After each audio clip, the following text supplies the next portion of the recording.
Hello guys, bersama saya lagi dalam Alright Noper Channel. So inilah YB Rafizi Ramli, sahabat semua. Walaupun kurang sehat, hilang suara, tapi tetap ya bersama dengan rakyat di Parlimen Pandan untuk mendengar keluhan, untuk menjawab soalan-soalan daripada mereka. Terbaik ya dalam satu sesi Town Hall Pandan ya pada hari kemarin. Jadi sahabat semua, menarik ya untuk kita lihat ataupun tonton bersama apa yang berlaku. Jadi tanpa membuang masa, ayo kita bersama-sama untuk menonton video ini. Kena-mengena dengan rakyat sangat. Jadi sebab itu daripada tahun lepas lah saya minta supaya kalau di Pandan ini kita mulakan budaya baru. Maksudnya ahli parlimen dan juga pusat khidmat ada kebertanggungjawaban untuk lapor balik kepada penduduk. Yang datang malam ini datang, tapi yang tengok di media sosial, maksudnya mereka tahu satu persatu apa yang dibuat, prestasi macam mana, bagaimana. Dan kalau kita tak buat town hall, maksudnya dia tidak ada pelaporan kepada penduduk. Jadi dia tak ada accountability kepada sama ada jumlah yang disalurkan kepada pejabat wakil rakyat. Kerana setiap wakil rakyat ni ada peruntukan. Dan peruntukan tu bukan duit dia. Itu duit daripada duit cukai. Dan saya berharap melalui proses begini, dia saling membantu. Pertama, bila kita buat town hall, sebab itu kita walau macam mana susah pun, kita akan cuba buat town hall sekurang-kurangnya setahun sekali, terutamanya bulan 10, bulan 11. Itu bagi gambaran kepada kita bahagian yang kita nak tumpukan untuk tahun depan. Kerana peruntukan di peringkat MPAJ dia terhad. Peruntukan kalau daripada jabatan-jabatan kerajaan lain, kalau rakyat biasa dia nak minta untuk kawasan dia, masalah memang payah berlapis-lapis. Jadi sebab itu kita nak pastikan supaya perkara, sebab MPAJ contohnya, dia kena jaga banyak perancangan perbandaran. Jadi dia nak jaga dari segi longkang kita semua tu, kadang-kadang dia tak cukup peruntukan. Dari situlah datangnya peruntukan kepada wakil rakyat, ahli parlimen. Tapi kalau tidak berhati-hati, sebahagian besar peruntukan itu akhirnya dia akan jadi peruntukan promosi kepada wakil rakyat. Sebab tu kalau ada penduduk yang kecil hati kerana saya mungkin tidak sama macam wakil rakyat yang lain. Maksudnya saya tak nak turun sangat, tunjuk muka setiap satu program.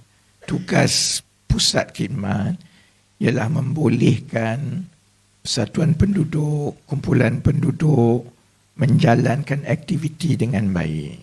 Jadi dia tak perlu letak muka saya ataupun saya turun kat situ, kerana kalau contohnya program rakyat itu diusahakan dengan sokongan ataupun dana itu datang daripada wakil rakyat, duit itu bukan duit wakil rakyat. Duit itu sebenarnya memang duit yang sepatutnya disalurkan kepada persatuan-persatuan penduduk. Dan satu lagi yang kita berharap dapat perbaiki daripada satu tahun ke satu tahun ialah contohnya daripada town hall tahun lepas, kita boleh kenal pasti kalau untuk tahun 2024, kalau kita ada banyak ni peruntukan, apa yang kita perlu tumpukan. Ya, jadi kalau macam tahun ini kalau tengok, kita banyak tumpukan kepada sekolah dan juga kawasan-kawasan yang melibatkan penduduk.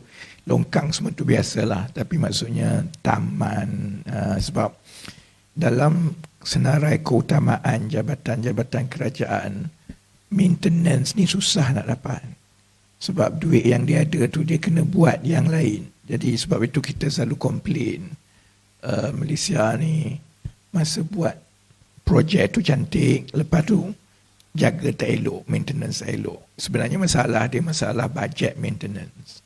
Jadi sebab itu untuk 2024 contohnya, kita tumpukan untuk satu sekolah kan, dan kita sedang cuba pastikan setiap sekolah tu ada dewan yang baik kan, fasiliti di sekolah semua baik.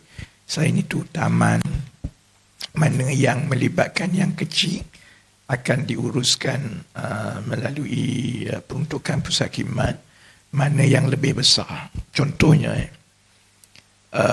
Pandan ini memang mencabarlah kalau dari segi nak memastikan keadaannya baik, sebab dia bandar yang lama.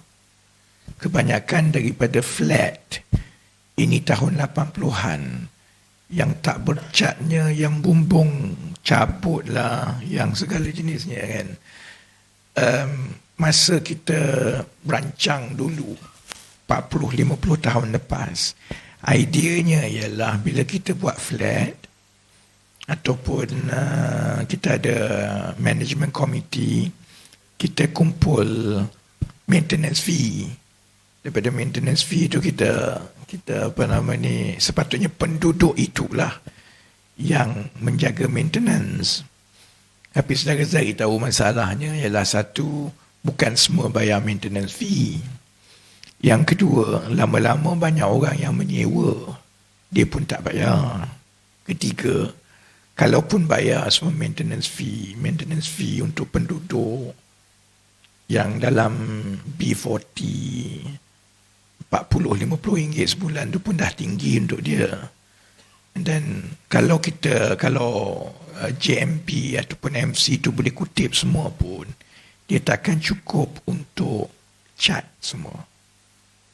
Jadi akhirnya selama berpuluh tahun lah kita ada masalah tu dekat kawasan bandar, macam salah satunya Pandan kan, sebab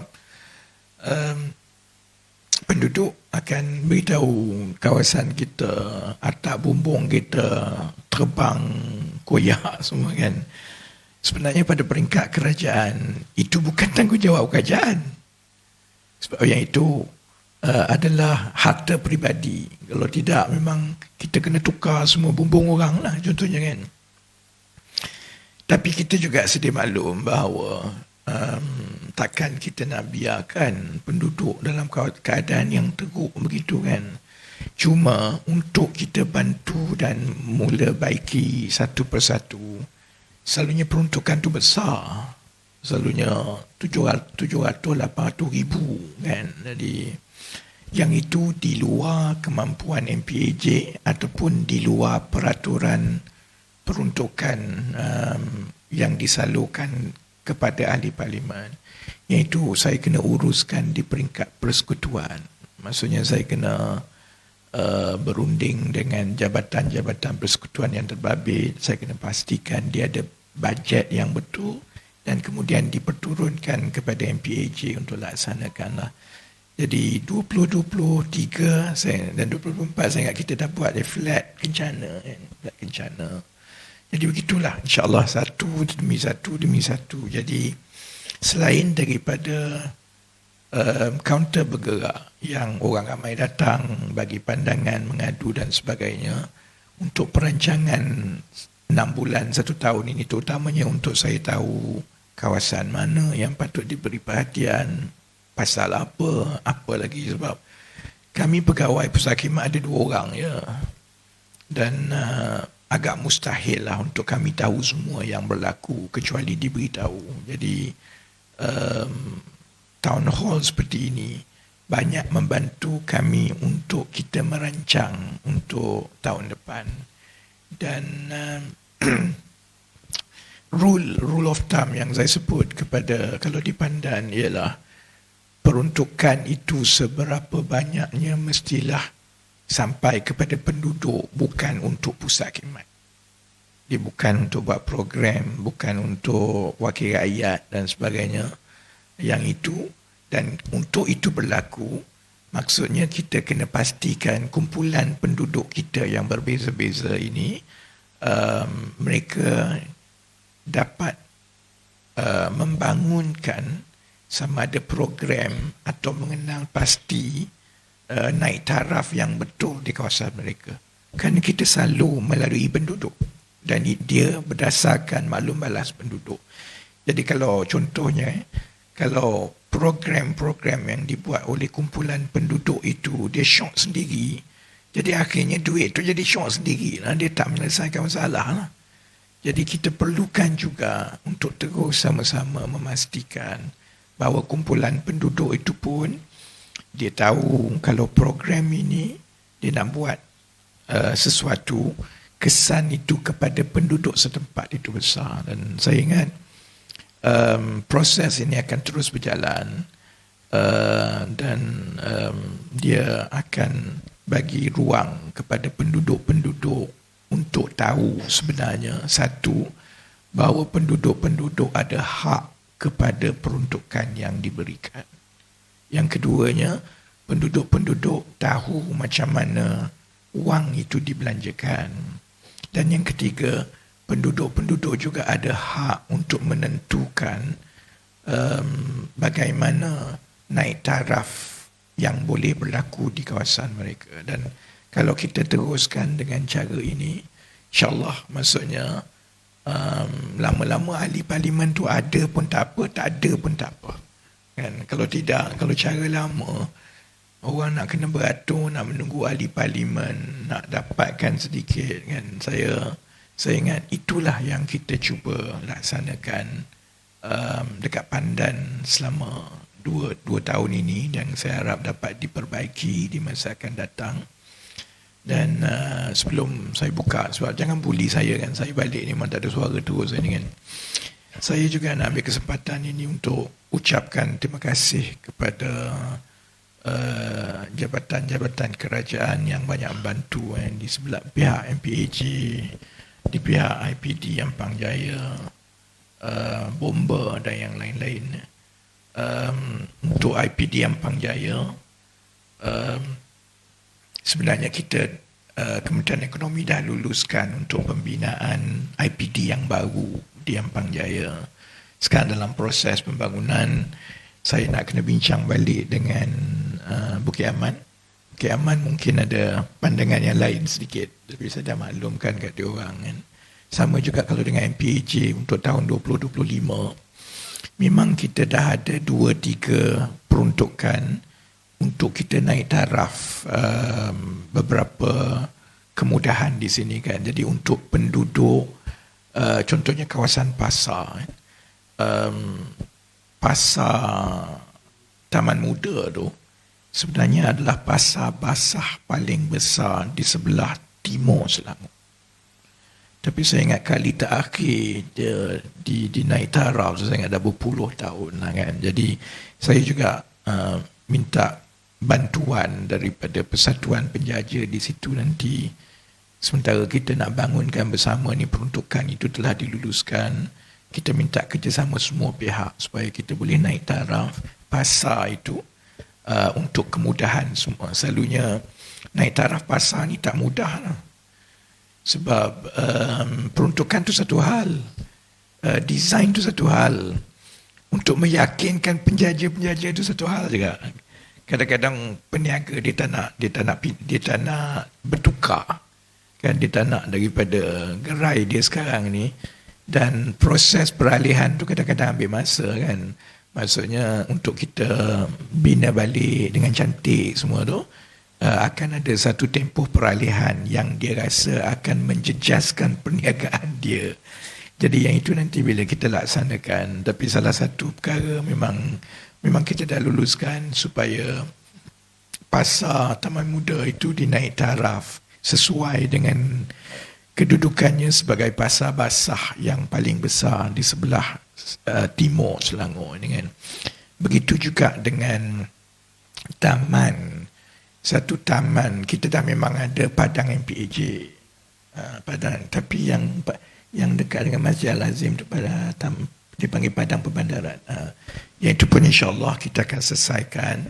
Cuma bila kita nak lalui proses peruntukan, kelulusan semua tu, kita nak kena usahakan dengan baik lah kan. Yang ini MPAJ yang kecil hati.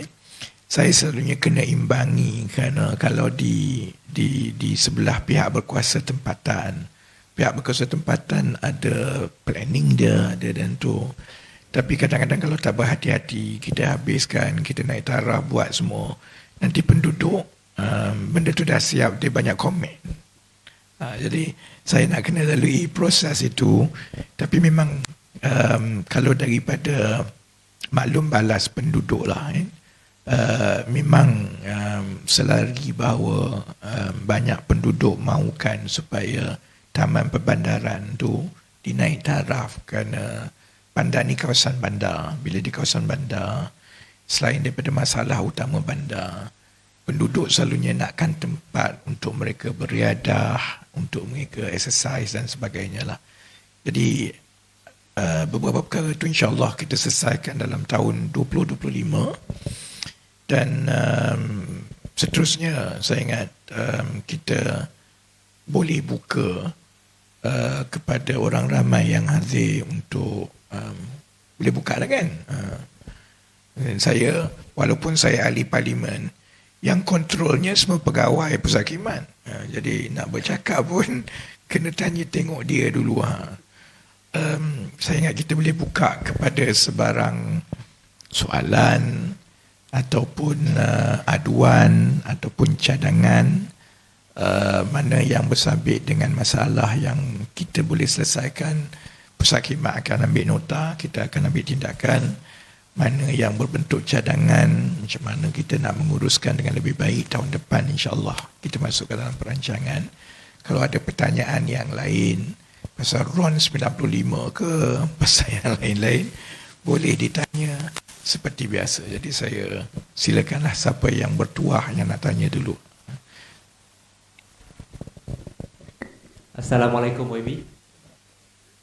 Sebelum saya mula ke sebarang pertanyaan, nak bully YB sikit lah. Sebab pada sesi town hall yang pertama pada 6 Januari 2023, saya ada hadir, dan kalau YB masih ingat, saya ada cadangkan bahawa town hall ni dalam bahasa kebangsaannya dialog awam. Tapi selepas itu saya ada nampak poster digantung menggunakan bahasa kebangsaan, dan kini kembali menggunakan perkataan town hall. Jadi pada pendapat saya seolah-olah sikap acuh tak acuh PBT dan agensi kerajaan dalam memartabatkan bahasa kebangsaan. Sebab PM di peringkat atas bersungguh-sungguh nak suruh semua guna bahasa kebangsaan, tapi kita yang di bawah ni macam tak menyahut. Seolah-olah sabotaj lah. Itu bukan salah PJ, itu salah dia orang. Ya, saya salahkan mereka lah. Jadi kalau saya boleh mulakan YB dengan saya nak bangkitkan sikit mengenai isu setempat. Pada sesi yang dulu pun saya ada bangkitkan mengenai bengkel haram di kawasan LRT Pandan Jaya, masih tak selesai. Masih berlonggok kereta, nampak banyak BMW lama sampai mengganggu tempat letak kenderaan LRT. Dan saya tengok, kalau saya tengok di Facebook PBT lain, mereka aktif dalam merobohkan struktur haram. Di kawasan Parlimen Pandan ni banyak tempat letak kenderaan di kawasan perumahan flat dan sebagainya yang sepatutnya milik awam. Mereka sesuka hati bina garaj, jadikan seolah-olah milik mereka sendiri. Dan saya tak lihat lagi ada operasi MPAJ robohkan semuanya. Rumah flat yang tingkat bawah lebih besar daripada rumah teres pun ada. Dia sambung, rumput dia simen, dia bawa pagar, jadi macam rumah teres lah. Ini isu pencerobohan tanah secara haram bagi saya dan tak patut dibiarkan untuk terus berlaku. Budaya cop parking pun wujud di Parlimen Pandan ni. Perlukan pemantauan berkala dari MPAJ. Dan kalau kita dimaklum dekat Parlimen Pandan ni ada jalan raya, ada lebuh raya ni Kelang Tengah 2, MMR2. Ada juga best raya. Bunyi bising dari motosikal yang membuat ubah suai secara haram tu memanglah luar bidang kuasa YB. Kalau boleh YB bincang dengan pihak berkuasa, mungkin JPJ buat sekatan jalan raya secara berkala. Sebab pencemaran bunyi ni mengganggu mental penduduk di sekitar. Dan isu jalan berlubang disebabkan projek pembentungan yang dari zaman PM ke-6 sampai sekarang dah ada PM ke-10 tak selesai. Minggu lepas saya saksi dengan mata sendiri kemalangan kereta langgar motosikal disebabkan nak elak lubang yang berlaku akibat mendapat tanah tersebut.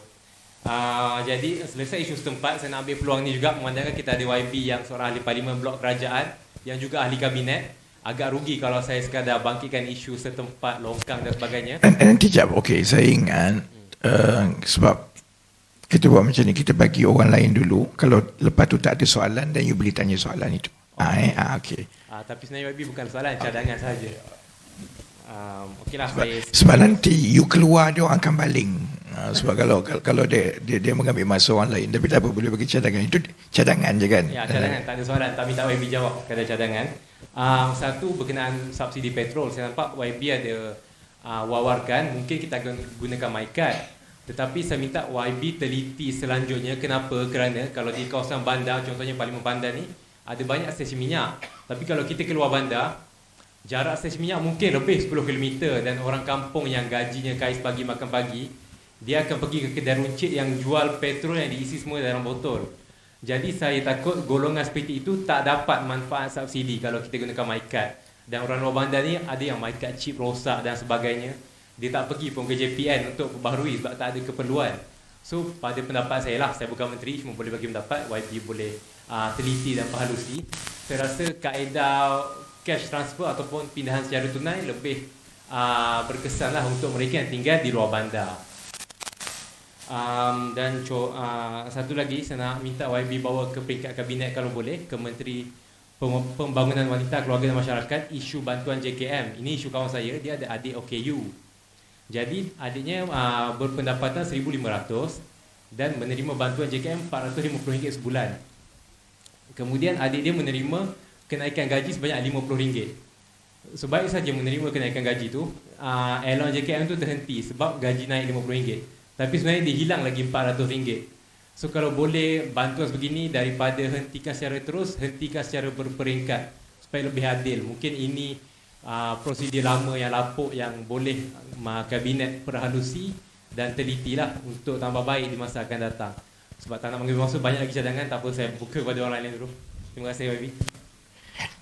Mungkin tanya dulu and then saya jawab kemudian. YB sekejap, dan Adidin, sebelum tu sila perkenalkan nama, daripada mana, nombor telefon, serta nombor telefon takkan nak cakap semua kan, lepas ni ramai orang mengganggu. Maafkan saya. Sebelum tu bagi tahu juga lokasi di mana, contohnya Jalan Berlubang tadi tu lah, supaya kita boleh take note. Tapi tak apa, lepas ni you guys catch up lah Jalan Berlubang kat mana tu kan. Paling kurang nama dan daripada kawasan mana lah. Nombor telefon jangan bagi scammer akan telefon. Go ahead. Alright. A very good evening. My name is Eric. I'm currently living in Selat Selatan. My questions would be about public transport, specifically bus. Two questions. First one is towards the federal, and second one is towards the state. Okay, so my first question is like this. In GE15. In the PH manifesto, janji yang ke-20 lah, it mentions about increasing the number of buses in Klang Valley to 7,000, reducing the waiting time at the bus stop to a maximum of 10 minutes. But just now I referred to the Rapid Care website.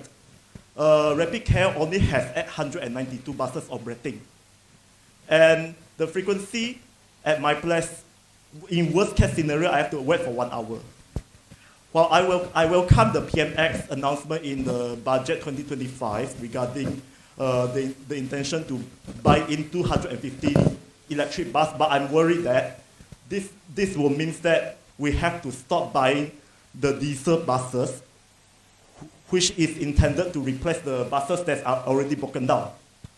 So I would like to ask the minister, based on the data and my observation, do you think it is still feasible to achieve the goal of having 7,000 buses and maximum 10 minutes waiting time in Klang Valley? That's my first. And the second one is about the state government, specifically Bus Smart Selangor.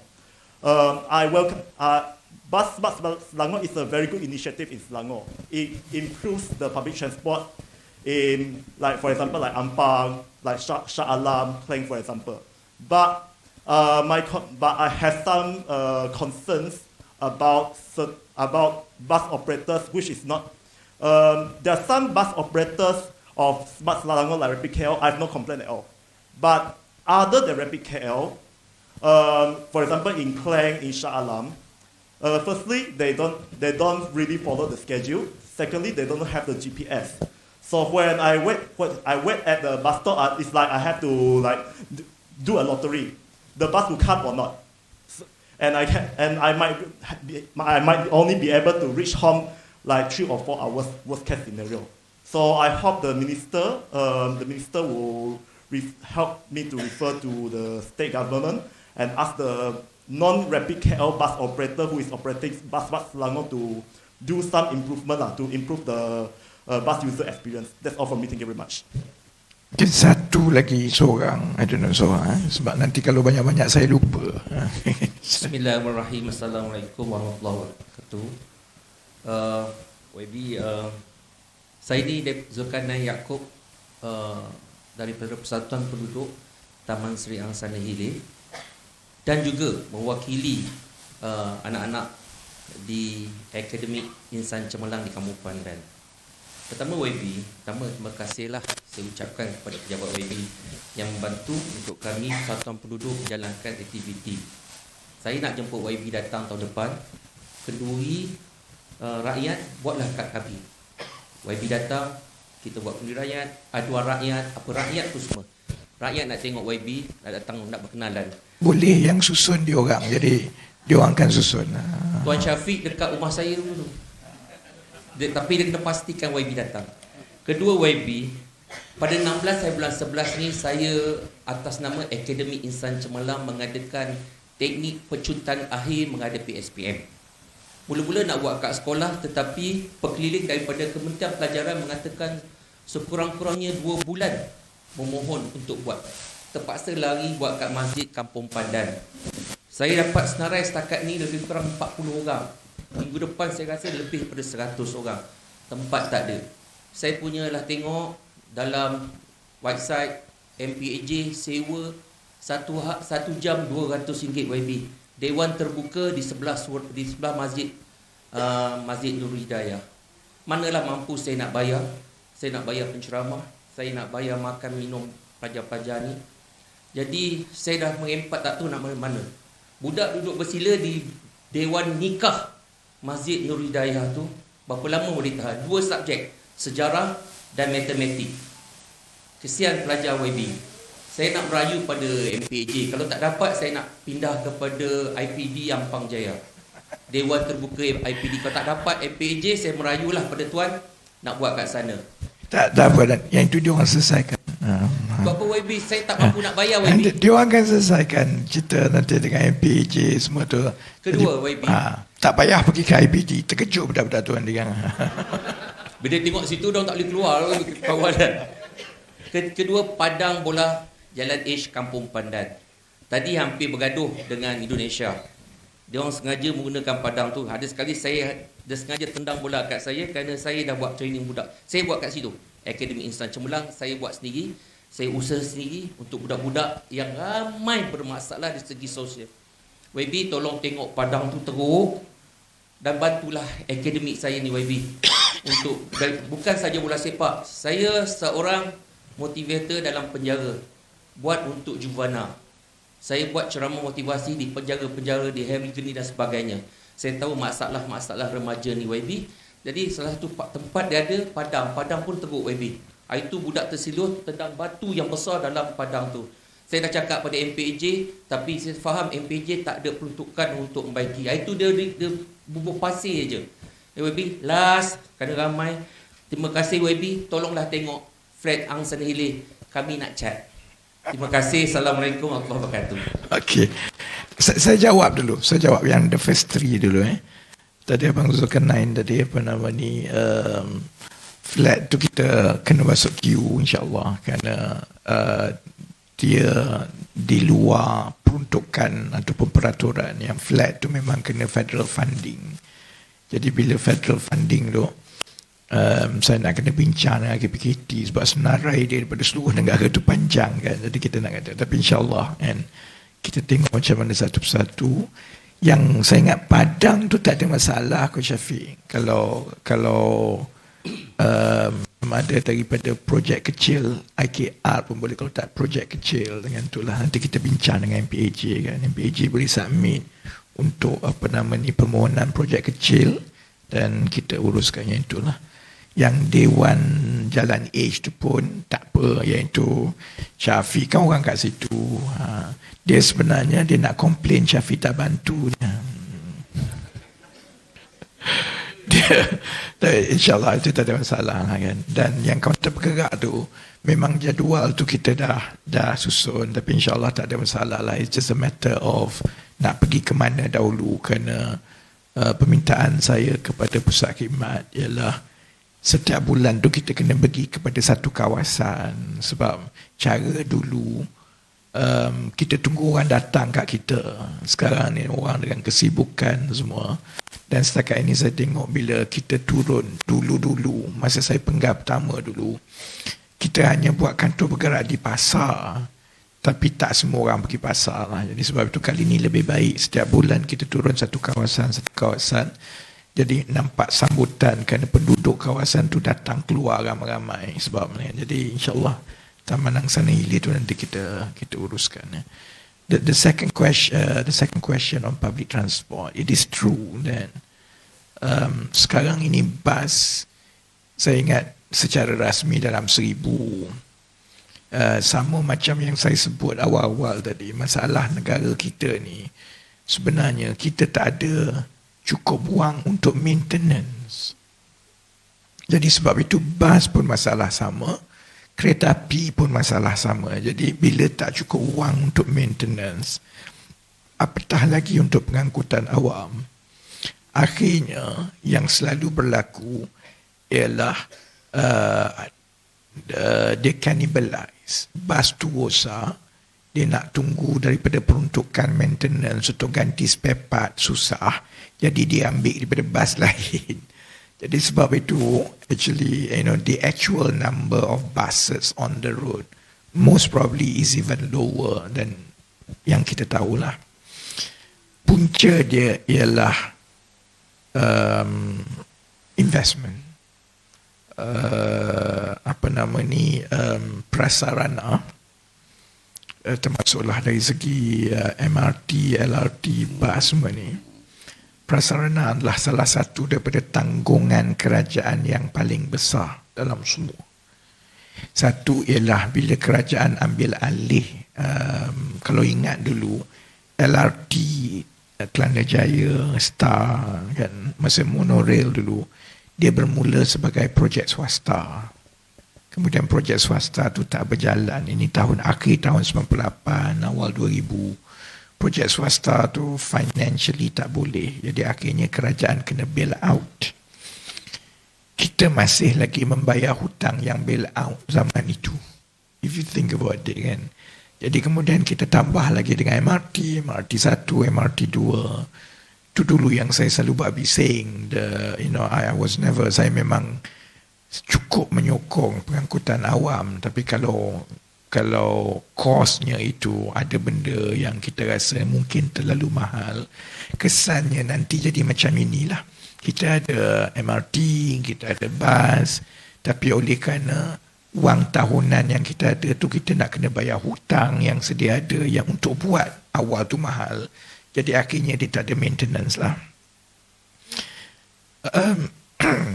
Kementerian Ekonomi dengan Kementerian Pengangkutan, kita dah, saya ingat ni dalam antara bulan Mei hingga ke bulan Julai, we've gone through the labs untuk kita estimate how much investment that we need to put in order to reach a certain adoption of public transport. Sekarang adoption public transport saya ingat tak sampai 20%. So it's really under capacity, underutilized. MRT tu ada, tapi kalau campur semua, I don't think is keseluruhan mood pengangkutan di Lembah Kelang ni. I think it's about 20% saja public transport, 80% adalah private transport. Sebab itu kita jam semualah. Jadi sasarannya ialah menjelang 2030 kita akan push kepada 40% public transport. That's the good news lah. Semua orang happy semua lah.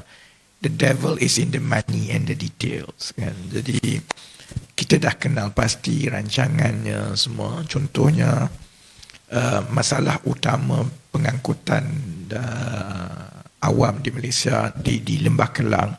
Satu ialah soal bas memang tak cukup. Kedua ialah soal first mile and last mile kan. Jadi keputusan itu telah dibuat secara berperingkat yang MOF umumkan untuk tambah bas EV 200 itu hanyalah pelaburan awal dalam RMK 13 yang akan diumumkan tahun depan. Satu bahagian utama ialah mengenai pengangkutan awam di Lembah Kelang. Cuma jumlah lah kan jumlah. Saya tak ingat on top of my head. Tapi kalau ikut makmal yang kita plan, I think untuk kita capai 40% penggunaan pengangkutan awam di Lembah Kelang, kita memerlukan sekurang-kurangnya I think 100 bilion.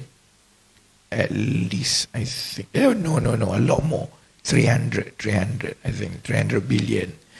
Jadi the issue now ialah macam mana kita nak prioritize what to spend first kan. Jadi bus is top priority. Kemudian ialah bus lanes is top priority. Di Ampang Jaya memang antara yang paling awal untuk kita eksperimen single bus lane. Daripada Ampang Jaya all the way ke Jalan Ampang, all the way ke sana. Kan. Jadi the plan is the initial plan is there, termasuklah BRT, ART dan sebagainya. But each one itu adalah berbelanjaan besar dan akan melalui proses peruntukan dia from time to time lah. Tapi RMK 13 akan meletakkan bahawa sasaran penggunaan pengangkutan awam kepada 40%, and for that hundreds of billions have to be put in. Then it's partly part of my job to make sure that I allocate federal funding properly, that we take the next 5 years to really allocate for funding untuk upgrading Klang Valley public transport. So it's not so much sebenarnya. Saya tak rasa lah ada mana-mana ahli politik yang anti pengangkutan awam. Isu dia ialah bila orang tengok berapa banyak yang nak kena belanja ni, dia kata tak apalah, aku perlukan duit tu untuk projek aku. So usually then that's how over the years there was a neglect and underinvestment of public transport lah. We hope that we make it very clear, and we've already started with a few major investments. Saya bagi contoh kan, kita habiskan lebih daripada 20 bilion untuk naik taraf rangkaian landasan rel kita daripada Padang Besar sampai ke Johor Bahru. I think lebih daripada 20 bilion. Kalau di Lembah Kelang ini daripada 10 bilion untuk kita naik taraf rail. Jadi duit dah habis banyak lah, 30 bilion lebih. Kemudian tiba-tiba ada masalah baru. Sebenarnya lokomotif tu tak cukup. Rolling stock tu, gerabak kereta api tak ada. Jadi kita kena pakai yang sedia ada. Kemudian maintenance pula tak ada duit. Kereta api ni dia macam kapal terbang juga. Setiap 5 tahun dia kena melalui MRO kan, maintenance, repair, overhaul semua lah kan. And dia ada different level of MRO yang nak kena buat. Oleh kerana kutipan tiket semua tu, tiket tak boleh dinaikkan harga dekat Malaysia. Kalau naik tiket bas, naik tiket kereta api, nanti orang maki.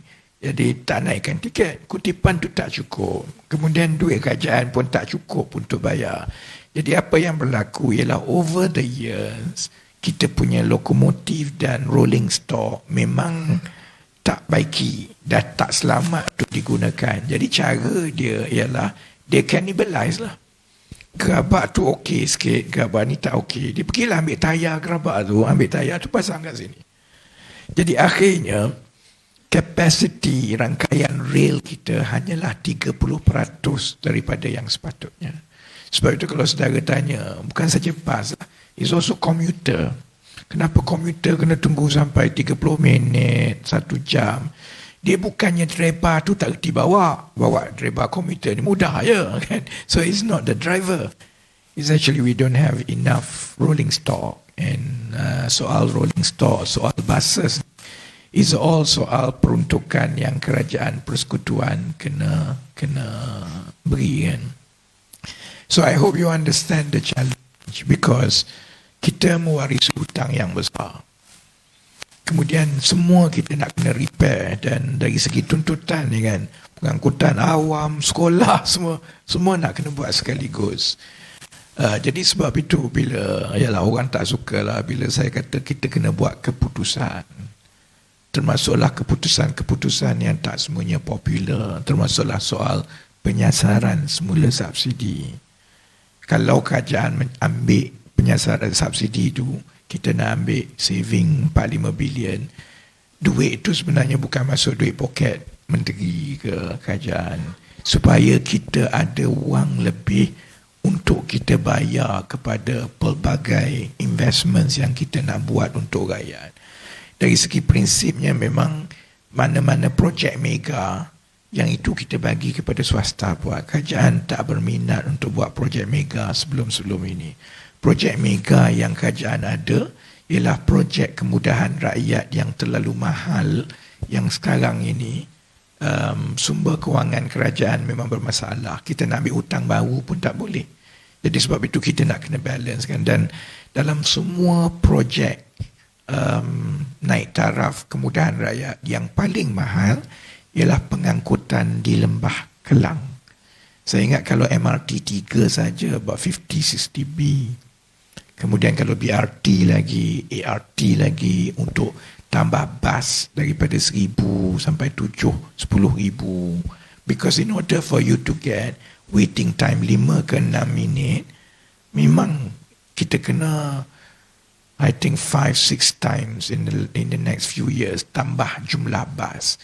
Tapi sebelum nak buat bas, kena baiki depo dulu. So each one ini kena buat kan. Tapi RMK 13 memang itu tanggungjawab utama saya, to make sure that kita allocate properly, dan keutamaan utama ialah pengangkutan awam lah. Tadi adik yang pertama tadi, sebenarnya kita dah bincang pasal kalau ada garaj haram semua ni continuously. Cuma I think the process itu to make sure that dia betul-betul haram lah. Kalau contohnya dia ada TOL, then is one thing. Tapi I'll go through again dengan Pusat Khidmat dan juga MPAJ to identify semua, termasuk yang dekat Pandan Jaya adalah. Because ialah, I hope you understand kedudukan saya. Semua penduduk dan semua adalah berhak untuk datang ke saya. I have to match story ni 2-3 kali verification kan. Ada aduan kata begini, then I need to go and verify, pastikan, kena semak dengan MPAJ, kena semak dengan polis betul ke tidak, and then we go on to the next steps lah. Dia kalau soal rumah, saya ingat memang salah satu masalah utama yang mana-mana wakil rakyat nak kena pening kepala ni ialah soal jiran bergaduh lah. Jiran bergaduh kan. Kalau dekat Pandan ni, jiran bergaduh paling utama pasal parking lah. Dia parking depan rumah orang lah, dia letak pasu bunga lah, macam-macam kan. Sama juga kalau macam renovation yang sepatutnya kalau nak renovate, kalau rumah teres kiri kanan tu dia kena dapatkan persetujuan daripada dua-dua. Tapi banyak juga berlaku, mula persetujuan dah diberi, masa awal tu dia kata dia nak extend macam tu je. Bila dia extend, dia buat mahligai. Jadi orang kiri kanan tak suka pula kan. Jadi pengalaman saya lah berurusan, sebenarnya benda ni perkara yang almost on weekly basis kita cuba selesaikan, dan cuma proses itu agak panjang, kerana macam saya sebut tadi, semua penduduk, dan semua adalah berhak untuk datang ke saya. I have to match story ni 2-3 kali verification kan. Ada aduan kata begini, then I need to go and verify, pastikan, kena semak dengan MPAJ, kena semak dengan polis betul ke tidak, and then we go on to the next steps lah. Dia kalau soal rumah, saya ingat memang salah satu masalah utama yang mana-mana wakil rakyat nak kena pening kepala ni ialah soal jiran bergaduh lah. Jiran bergaduh kan. Kalau dekat Jadi kalau dah kita pastikan betul-betul bahawa yang aduan itu aduan yang betul dan jiran itu memang salah melanggar peraturan, selalunya bermula dengan MPAJ compound kan. Kita bagi notis dulu semua, tapi proses itu sebab kita tak boleh pergi dengan jentolak dan robohkan terus. Dia bermula dengan notis dan sebagainya. Itu yang selalunya, kalau saya ingat pengalaman saya, memang yang buat aduan tu tak puas hati lah. Dia kata kenapa MPAJ tak ambil tindakan, kenapa wakil rakyat tak ambil tindakan. Sebenarnya diambil, tapi it does take some time kan. And it's actually quite common lah. Kalau tengok kepada aduan-aduan yang dekat kaunter bergerak tu, banyak aduan macam tu. Dan yang sangat pening kepala kita orang ialah bergaduh pasal parking, which is also sesuatu yang saya nak pulangkan juga kepada penduduk lah. There are things yang kita boleh buat kalau contohnya dia memang betul-betul melanggar peraturan. Memang kita boleh campur tangan, ada proses dia kan. Tapi sebaiknya kalau benda yang boleh diuruskan secara harmoni dengan jiran, pasal macam mana nak menguruskan parking, berkongsi parking, saya nasihatkan cuba selesaikan yang itu dululah. Sebab agak letih juga kepada wakil rakyat, MPAJ, ahli majlis. Kita memang nak kena campur tangan antara dua rumah bergaduh parking ni. Dan kat kampung mungkin bukan isu lah. Dekat Pandan isu tu agak berleluasa lah. Kecuali contohnya kalau kesnya dia dah memang ambil tanah orang lain, buat harta dia, buat parking dia, yang itu agak mudah sebab dia dah jadi pencerobohan tanah. Tapi kalau cerita dia letak pasu bunga, cop parking ni, saya memang letih lah, memang susah. Sebab untuk kita hantar polis dan juga MPAJ untuk alih pasu bunga ni payah lah sebenarnya kan. Kita gelak tapi selalu berlaku. Selalu berlaku cerita pasu cop parking sebab letak pasu bunga kan. Jadi saya ingat cuba selesaikan juga di peringkat jiran dengan jiran lah. Kecuali dia dah ambil sampai 4-5 tempat parking, dia dah jadi something kampung dusun dekat situ. Orang tak berani, dan bolehlah kita hantar polis ke MPAJ ataupun saya campur tangan sendirilah. So it's actually quite common from time to time. Proses tu dia ada, dan saya ingat as best as possible memang tindakan itu diambil. Cuma ialah untuk seseorang dia dah buat rumah renovation dia nak robohkan itu, selalunya kadang-kadang dia ambil tindakan undang-undang pun. Kita bagi notis, dia kemudian cabar notis itu and so on. So it's not as straightforward begitulah kan. So yang pasal my card untuk menggunakan RON 95, saya ada terang kat parlimen juga lah. Kalau ikut hati saya, daripada awal saya memang lebih cenderung pandangan saya untuk bagi cash transfer. Tapi bila kita bincang secara mendalam kan, sebenarnya apa yang kita nak kena betul-betul imbangkan di antara penyasaran semula subsidi dengan kesan dia kepada rakyat. Betul kita boleh, contohnya kita boleh pastikan hanya 15% saja yang tak layak dia kena bayar kan. Dan kita boleh bagi bantuan tunai bulanan seperti perbincangan awal kepada 85% daripada isi rumah. Itu perancangan awal kan. Tapi ada satu pertimbangan yang akhirnya saya pun memang terima pertimbangan itu. Kalau kita tengok setiap kali kerajaan buat keputusan yang berkaitan dengan harga dasar ekonomi semuanya, niatnya baik. Ambil contoh masa zaman GST dulu. Memang niatnya supaya ada dapat duit kerajaan dapat banyak, lepas tu kita pulangkan kepada orang yang miskin dan sebagainya kan. Masalahnya bila buat GST, pengalaman kita kalau tengok 2015 harga minyak diapungkan. 2015 juga GST dibuat kan. Dan memang betul ada BRIM masa itu, ada bantuan, ada projek semua kan. Tapi kesan yang lebih sukar dikawal oleh kerajaan ialah knock-on effect dia kepada harga. Sebab bila buat itu harga naik dan dia tak turun dah. Sebab itu kalau kita tengok harga yang kita ada sekarang, saya fahamlah orang selalu perlekehkan lah, kata inflasi rendah, semua harga masih lagi mahal. Inflasi ini tugas kerajaan ialah memastikan harga tidak naik mendadak. Dia ada dua komponen kepada soal harga kan. Satu, kenaikan tahunan inflasi. Satu lagi ialah kalau permintaan itu jatuh tiba-tiba, kurang permintaan, barulah harga itu turun. Tapi kalau harga itu turun sebab permintaan terlalu banyak pun ada masalah, kerana peniaga-peniaga akan marah lah, kerana dia kena bungkus tikar, dia kena tutup perniagaan, dia tak boleh berniaga lah kan. Jadi sebab terlalu ramai orang berniaga kan. Jadi bila kita bincang di kabinet, yang kita paling bimbang ialah kalau keputusan kita itu menyebabkan satu lagi siri kenaikan harga barang disebabkan oleh inflasi. Sebab kita dah tengok yang berlaku bila minyak diapungkan tahun 2015 dan GST dilaksanakan. Antara tahun 2015 ke tahun 2018 itu inflasi bulanan harga makanan antara 3 ke 7%, 5%. Sebab itu kita sekarang ini, orang duk kata, ya 2010 dulu roti canai banyak ni, sekarang mahal macam ni. Sebab itulah, sebab bila berlaku tahun 2015, 16, 17, 18, dia hanya perlahan tu, bila GST dihapuskan tahun 2018-19, baru dia perlahan balik. Kemudian mari pula COVID, semua dia naik mencanak balik kan.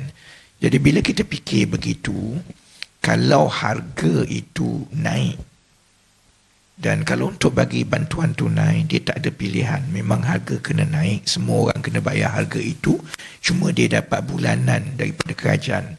Tapi walaupun orang biasa, keluarga biasa, dia dapat bulanan daripada kerajaan, tapi bila harga di pam itu telah naik, harga lain juga akan naik. Jadi pertimbangan itulah, dia tak akan ada satu penyelesaian yang orang kata sempurna. Dia memang akan ada kelemahan-kelemahan yang kita nak. Contohnya memang betul, saya bagi contoh kan, satu kesukaran untuk buat penyasaran subsidi ni kan. Ada menteri macam Wee Ka Siong, bukan bekas menteri lah, Wee Ka Siong kata, dia rasa dia punya penyelesaian tu sangat cerdik lah. Dia kata, kita hanya kenakan levy kepada orang yang ada kereta yang mahal. Saya nak tanya, sebenarnya isi rumah kita ada setakat ini, bila kita buat padu dan sebagainya, anggaran kita isi rumah ada 12 juta isi rumah di Malaysia. Saya nak tanya, berapa isi rumah yang langsung tidak ada pendaftaran kereta? Lebih kurang 40%. Isi rumah tu tak ada pendaftaran sebarang kenderaan, motor pun tak ada, kereta pun tak ada. Itu ikut pendaftaran di JPJ. Adakah bermakna 40% daripada isi rumah kita tak ada motor, tak ada kereta? Tak betul. Jadi apa sebenarnya yang berlaku? Dia pakai nama orang lain, dia sambung bayar, macam-macam lah. Jadi kalau berdasarkan data pendaftaran kereta untuk kita tentukan subsidi semua ni, oleh kerana amalan penduduk kita sama ada yang berpangkat tinggi ke yang ialah gaji okey, kita memang kereta tu kita punya nama kita lah. Tapi orang lain yang berpendapatan rendah dan sebagainya, kadang-kadang dia sambung bayar. Kadang-kadang isteri, dia pakai motor tapi bukan nama dia. Motor tu motor orang lain. Jadi berdasarkan pendaftaran, oleh kerana kita dah tengok 40% daripada isi rumah ni sebenarnya tak ada sebarang pendaftaran kenderaan. Kita dah matchkah melalui padu dengan pendaftaran JPJ. Jadi untuk buat apa-apa melalui pendaftaran kereta, risiko keciciran dia besar. Dan kemudian kereta ni, dia kalau nak kata kereta mewah, Alright guys, so itu dia pencerahan-pencerahan daripada YB Rafizi Ramli. Jadi sesi ini sangat panjang, jadi kita sampai di sini saja. Nanti kita sambung untuk bahagian kedua. Jadi apapun tahniah kita ucapkan kepada YB Rafizi Ramli ya, walaupun kurang sehat, hilang suara, tapi ya ini yang saya katakan, YB yang memberikan komitmen sepenuhnya ya, bukan saja melakukan tanggungjawab melihat sebagai Menteri Ekonomi, tetapi sebagai ahli parlimen di Pandan. Tahniah kita ucapkan kepada YB Rafizi kerana sentiasa utamakan kepentingan rakyat khususnya. Terima kasih. Jadi sampai di sini saja. Sekiranya anda mau berikan sebarang komen, pandangan, ya anda boleh berikan di dalam ruangan komen. Tapi ingat, komen dengan cara berhemah. Terima kasih. Izinkan saya untuk mengundurkan diri. Dan seperti biasa, peribahasa mengatakan, tapapun kangkap, 2 tahun keinginan. Dalam bahasa Melayunya, tepuk dada, tanya selera. Sekian je daripada Alright Nopa Channel. Sampai kita berjumpa lagi. Bye-bye.